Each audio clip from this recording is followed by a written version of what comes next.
Good afternoon. Welcome to yet another beer review.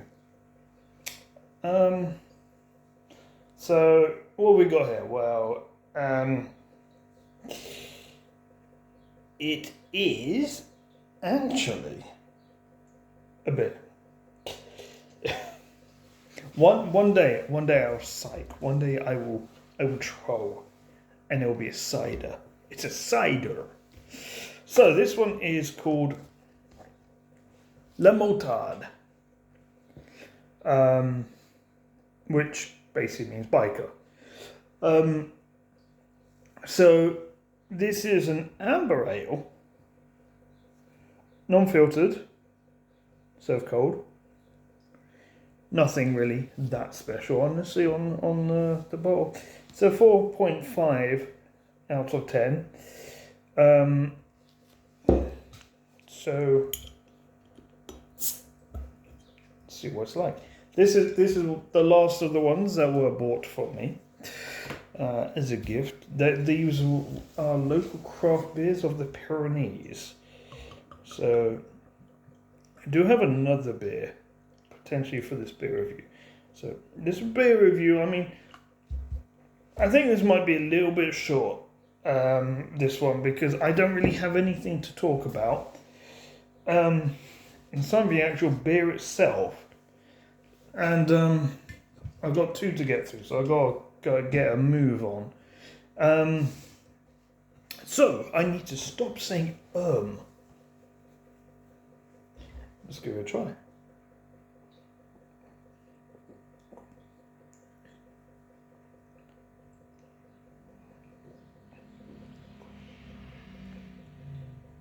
Can definitely tell if this is an amber ale.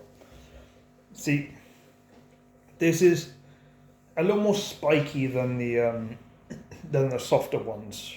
Than the softer one I tried the other day. This tastes very, well, not really that very IPA. It tastes slightly IPA. I mean, it's not filtered. That's exactly why. I mean, they're all tasting like that. I actually had La Buzz yesterday as well, as whilst I was making my pizza, whilst I was cooking pizza, I was just watching neighbours walking past the door, the place. Oh my god, my windscreen got freaking smacked by something today, so much so that I actually have to go and get repaired. It's chipped in multiple places. No cracks, thankfully. I'm gonna go to a place near work on Monday, and I'm gonna see if I can get it fixed, the windscreen. But so basically, I was going on dual carriageway. Got overtaken by someone who was, I mean, speeding. They were basically speeding, but that's not the issue here. I mean, I was going at the limit of the road. They were speeding to overtake. I don't really feel too strongly about that. I mean, speeding to overtake, you're not allowed to. You're not allowed to go over the speed limit to overtake, but for me, I feel there are worse things that you can do in a car, like driving on your phone or driving too close to the back of someone. Those, I think, are worse than on basically an empty road overtaking someone by going 5 kilometers an hour more than the speed limit on that road. On a dual carriageway as well, when there's no one else in front. So... But yeah, so he overtook me, and a piece of his car, and I should say this is, I believe this must have been a plastic part, not a metal part. If it was a metal part, freaking hell, that could have gone through my windscreen at that speed. But yeah, so it's plastic plastic section came off, hit my windscreen, chipped in multiple places. There's about piece about 10 centimeters. Happened right in the morning. So I was pissed off for the rest of the day for that. And now on Monday I have to go get it checked out at the garage. It's drivable. Like, it's not an immediate thing that I need to go get changed now. Like, we had the look of it. It's not too bad. Like, it's not like super serious. But I want to get it fixed now, whilst I remember to do it. Because I don't want to forget about it and then for it to be icy one day. that will be the worst, is if it ices, and then that's gonna have some issues.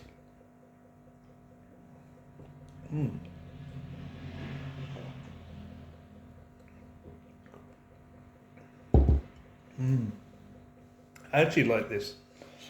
This kind of hoppy, spiky, catches up with you. Like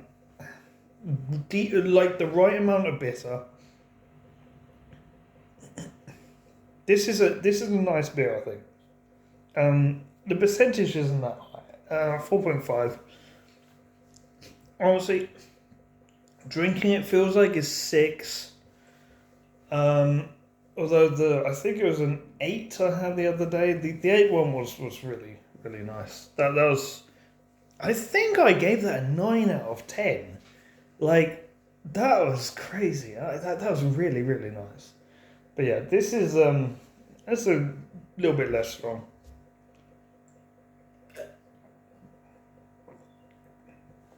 But yeah, I mean, there's a reason why I like craft beers, even though most of them are non-filtered. And we've seen from IPAs, I'm not such a huge fan of unfiltered beers.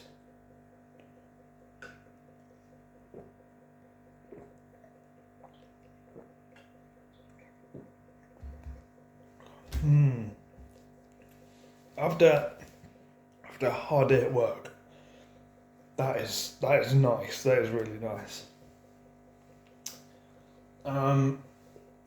Okay, can I find anything else to talk about today? Was that a drop spider? I've been playing a lot of Monster Hunter World. Oh! Horizon Forbidden West dropped yesterday. Oh, it's a small little fly, it's not a drop spider. Oh, I'm so looking forward to playing that.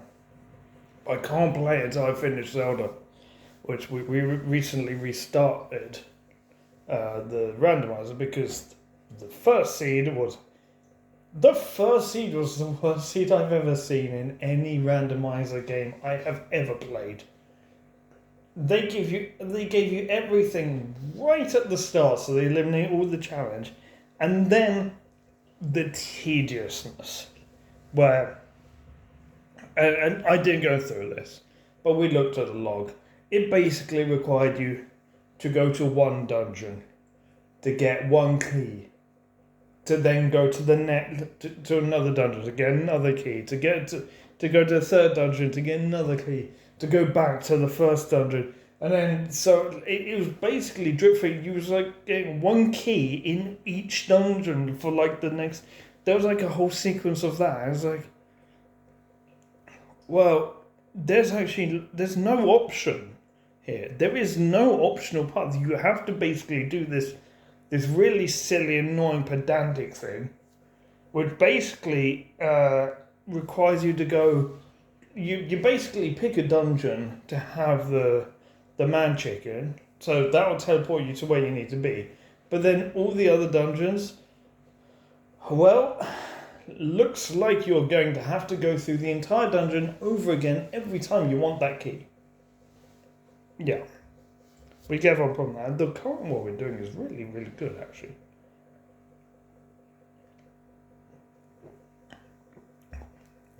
So the one we're currently doing, we started with a very early um, shadow crystal, and we set some different flags than usual. I cleared all of the Twilight stuff with the flags, so everything was open immediately. So actually, Wolf Link wasn't possible to get until the Shadow Crystal. Now, what does this mean? It means that every single item is basically late, because you have so many checks open to you immediately. And also, our first two items were Shadow Crystal and Lantern. And if you play Twilight Princess randomized, you know those are probably the two things that open up the most amount of checks. Probably followed by bombs, which I don't think we have bombs yet, which is sad. Yeah, it's absolutely nuts.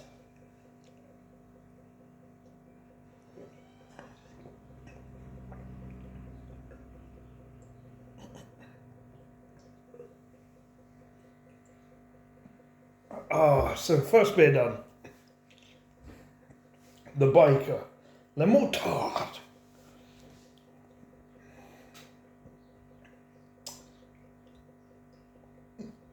There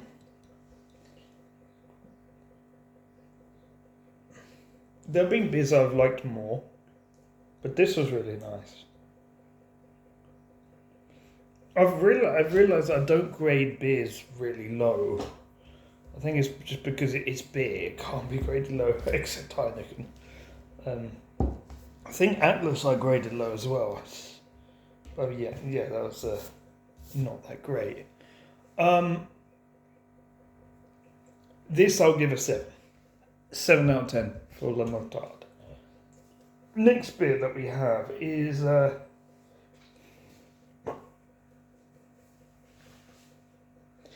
Alveringem. Apparently, that's what it says on the can.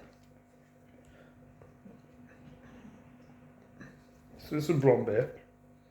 What's a beer? Damn, I forgot that. I forgot it. It's because I'm not opening the video like that.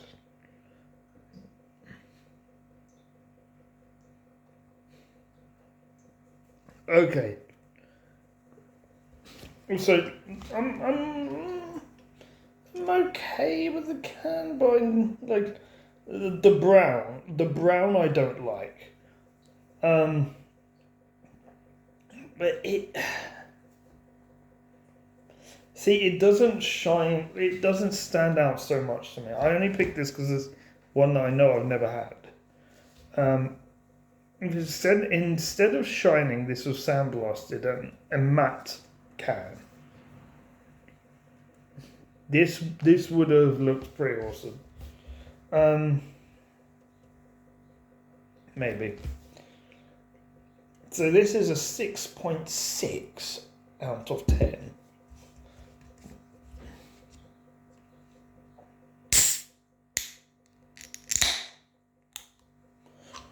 That crack is loud.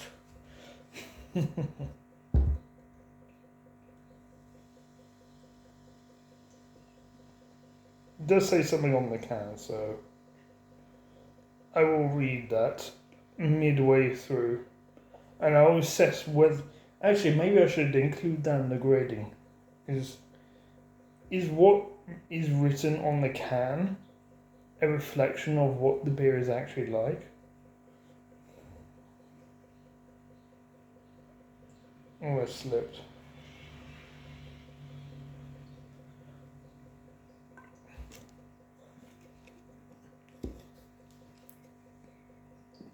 I sipped a drop. Okay, if you know what once you let the head go down, drink some out of the can actually. Let me read what it says, because this is I tasted something I've never tasted in a beer before. Okay, so it says it's a traditional recipe is distinguished by a fruity taste that is unctuous. They always use this word, unctuous, as if that's like posh. It is subtle.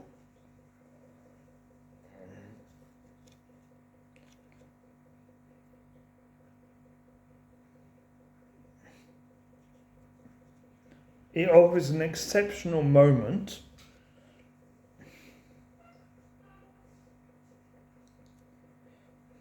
It is ideally served between 5 and 8 degrees.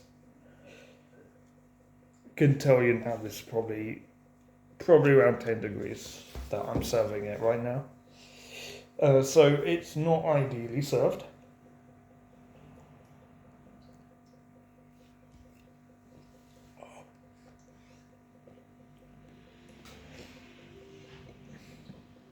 What fruit did they say this was?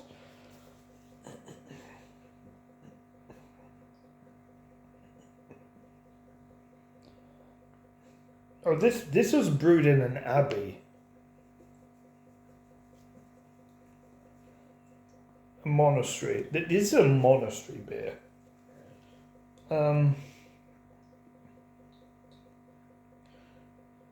What the hell is houblon? This feels like peach. I mean, okay, I've had peach beers before. Oh, I'll skip that.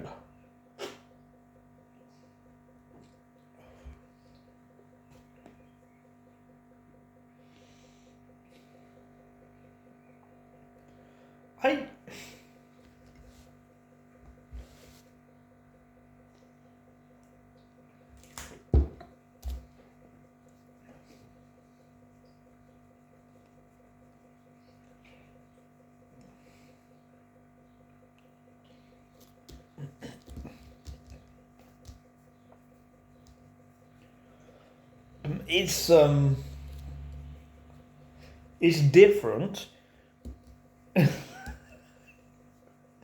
I'm gonna be honest. This is now turned into an entertaining video. The reason being, I don't like this. I actually don't like it. But it's gonna be one of those weird ones where I don't like it, but I'm gonna grade this probably quite highly because it does what it's trying to do really well, and I think this kind of taste will be great towards some people. It's just not my palate. So I actually want to grade this quite well because this is. Look, I mean, the problem here is the other reason why I could grade this really lightly is the can does not stand out to me. If you saw this on the shelf, what would you think? You'd think this was just your bog standard amber ale. Well, actually, it's blonde, so it's not even amber ale. You'd think it's your bog standard amber ale. You would have no inclination that this is a fruit beer. This is a beer that is very fruity, actually. I will say that. Yeah, you'll have no inclination this is fruity beer. It very well hides in the description. No, who reads the description? Look, if I'm buying a beer and it's a fruit beer, I want in big fucking letters, this is a fruit beer, this is what fruit is. And there's some beers that do this really well. There's some that don't do it well at all. And like if they advertise it as red beer as well, you know it's fruity. But this is advertised as blonde beer. This is a blonde beer, but it's a fruity one. So they really they need to make that abundantly clear on the can, because anyone that likes fruit beers, look, if you're looking for specialty beers, something unique, something different, and something free. You see that on the shelf. Your eyes are skipping over it.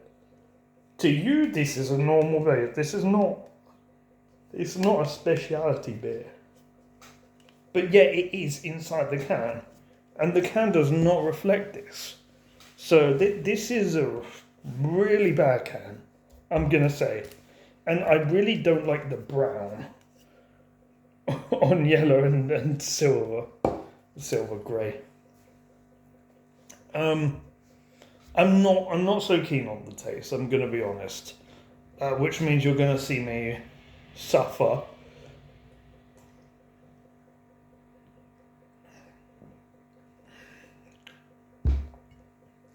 The best way to suffer through a beer is quickly.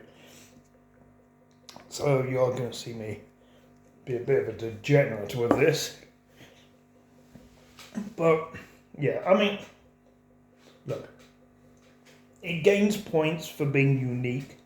It gains points for being... It's a talking point here. I'm not thinking of subjects that I can talk about outside of the beer. Because this beer is making me think only about talking about the beer. It is so unexpected. But how many people go out there looking to try new beers? I'm gonna bet there's not a lot of people. People are gonna find their beer. They're gonna find their favorite beer, and they'll try it. Like maybe if they see something completely outrageously extravagant on the shelf, they'll give it a try. This is not that. Or maybe they're looking to try something else. Maybe they think peach beer. I think I'll try peach beer, see what it's like. This, who's going to be trying this aside from people testing beers and doing beer reviews and things like that? No one's going to be picking this up off the shelf as like the first time they're having it. That's kind of a problem for this. The company behind this beer is watching and ringing their friends, so like maybe someone speaks English to understand this video. You need to change your design because this does not describe what kind of beer this is. You don't have to change the beer. You just have to change the can. Let people know what this beer is. This little tiny paragraph here, no one's reading that.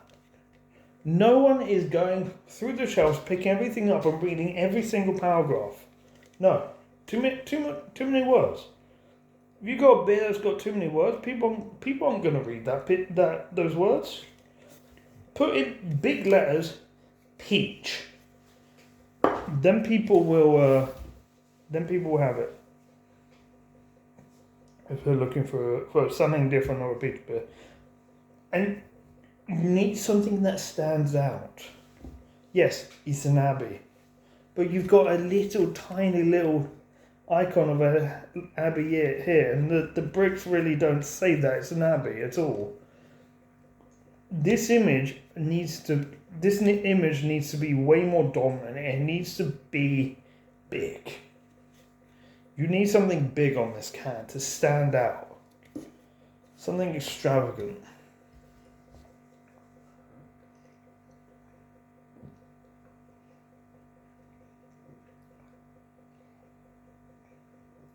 Oh, I'm going to struggle. Effect-wise, this is going to hit me, but because I've had two beers really, really quickly. Oh, I'm going to struggle with that one.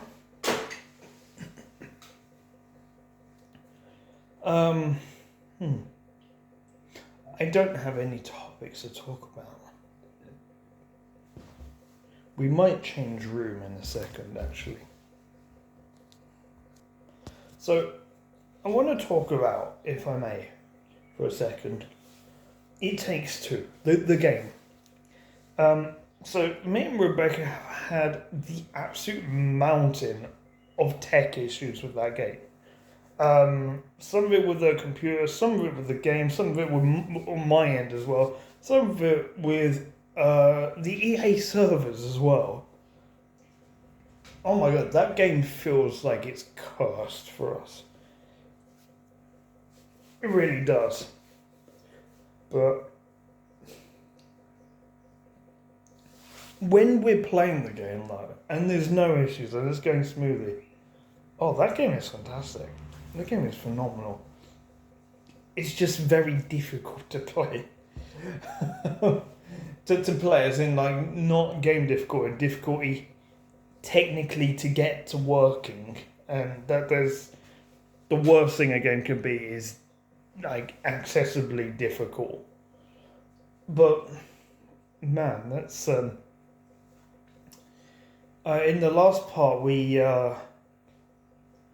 met the elephant. Now, if you've ever played this game, you'll know exactly, like, that part. This is a bit that is gonna, you're gonna remember this, and it's also going to scar you. Yeah. That being said, so I'm not gonna say what happens, but this, like, it made me think that that game is really Pixar-y in that it could very well bring me to tears. That game, I think, and I think it will. I actually, honestly, I'm getting that vibe that it probably will.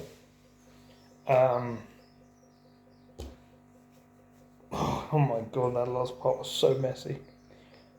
In-game and out-game as well. So, with co-streams, me and Rebecca are considering doing some quite complex stuff as well. So, we have planned Archipelago. Archipelago is a cross-game randomizer. It's a co-op cross-game randomizer. So, she'll play a few games. That will be randomized and give me items or give her items. And it can give items from different games as well. And I'll also be then doing the same thing. And so we'll probably be picking different games to play as well. And just makes me think that this is going to be so fun. There's also crowd control. Crowd control for Emerald. We might be doing a race of Emerald with crowd control to see who can complete Emerald first. Why Emerald? Because it has Kyogre in. That's literally it.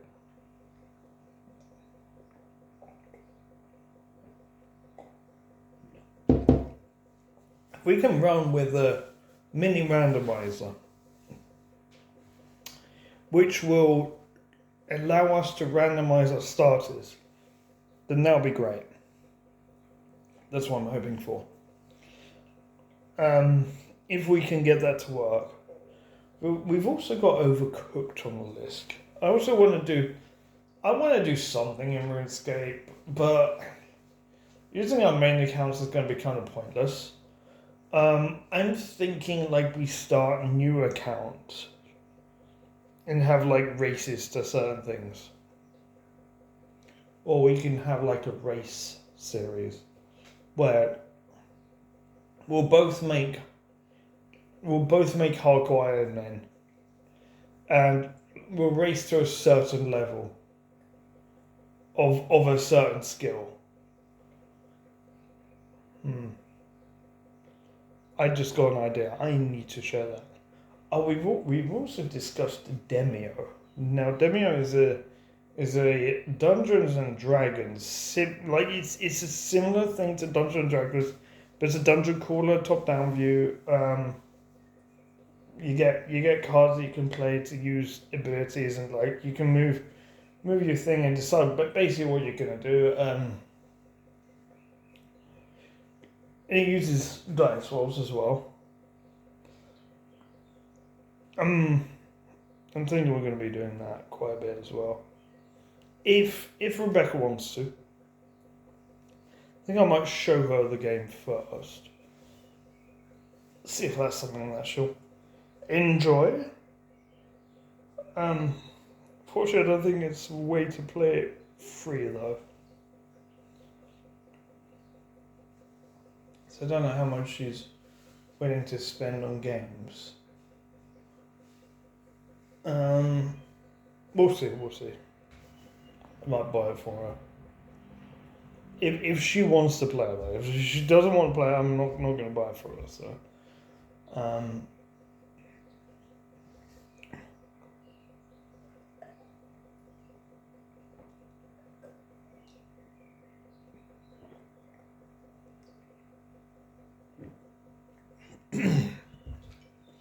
effect-wise, this is actually quite. This is quite powerful, effect-wise. And actually, the more I drink this, the less I'm hating it. The taste says. I've become accustomed to it. I think I'm okay with it.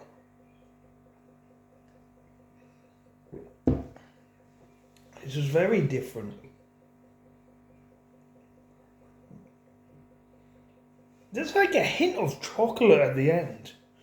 I just realised. I think that there is a distinct aftertaste that I've only ever had in one beer that I've ever had. There are only 2 people in the world that know what that beer is. Because it's the beer that was sent to me with this mug from Tipsy and Mel. It was an American beer. So obviously I've never had it before. That was so nice. That was ridiculously nice, that beer. Which makes me excited for American beers. I think when I go to America, like, I'm going to be trying. I'm not going to be having the same one twice. I want to try everything.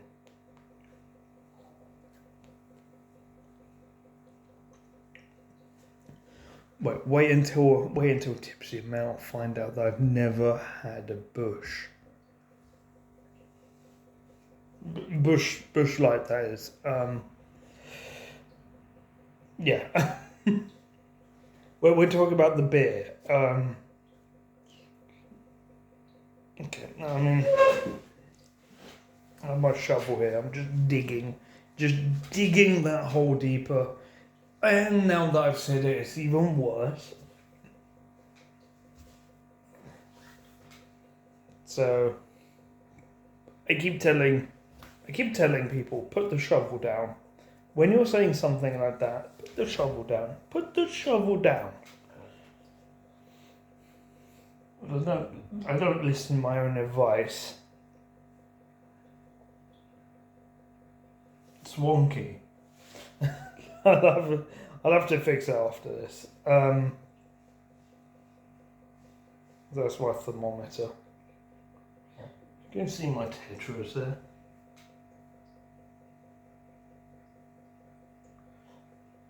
Four tetras and one other smaller fish. So basically, one is not like the other. But the smaller fish, I actually don't know what species. It's like black and orange, but it's got like orange spots as well. It's like a tetra, but isn't a tetra. But they hang around together, so to me, it's a tetra. It's an orange cardinal tetra to me.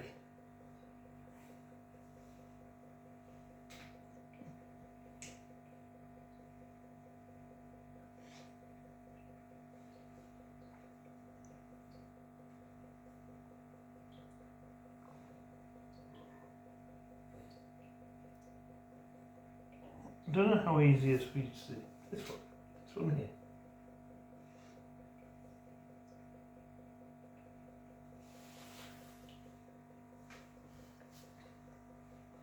Also, what you haven't seen are the bottiers. The bottiers are kind of crazy. They are hyperactive.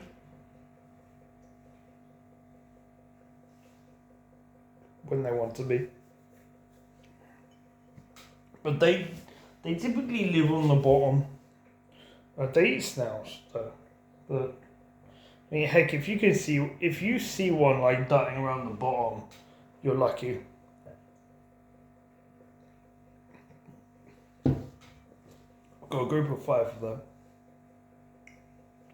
I did have more, but I lost a couple of them. One due to age. One was actually the oldest fish I had in the tank. The other one, I don't know what I had,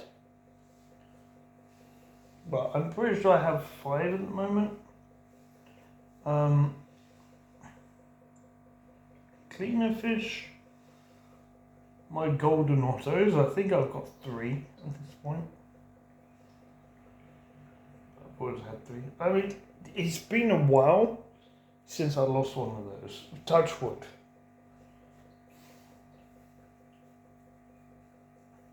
They just like hang out wherever they want to hang out, I guess. They're always together. And obviously my cardinal tetras are always together.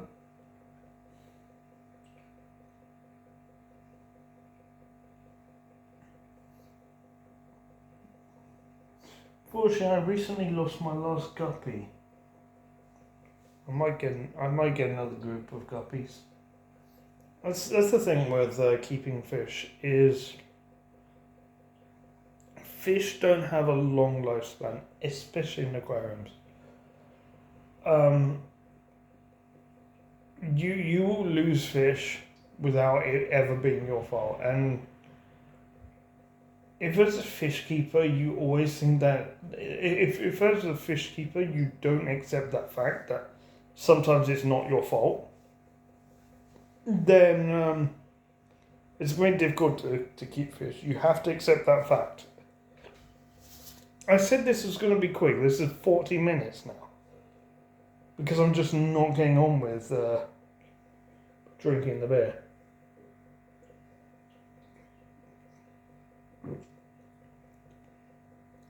I just find topics to talk about out of my arse, don't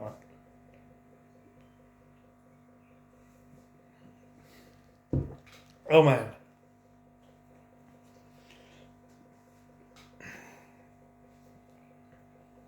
This is maybe the hardest beer that I've ever had to rate. Because the cans are freaking terrible. The palette is not my style of palette, although it was getting better towards the end.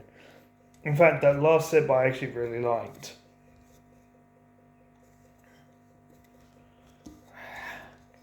See, it's losing a point. It's losing a point for the can.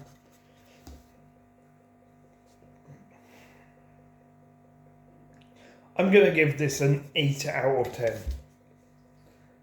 In that, I think this is really good. My palette was not there at the start, it was at the end. The effect is pretty self-explanatory, I'm pretty sure. I wasn't even this bad when I had the 12%, so there is that. Yeah, I'm giving this an 8 out of 10. Thank you everyone for watching, and we'll be back with the next beer review at some point soon when I'm going to be bothered to do it.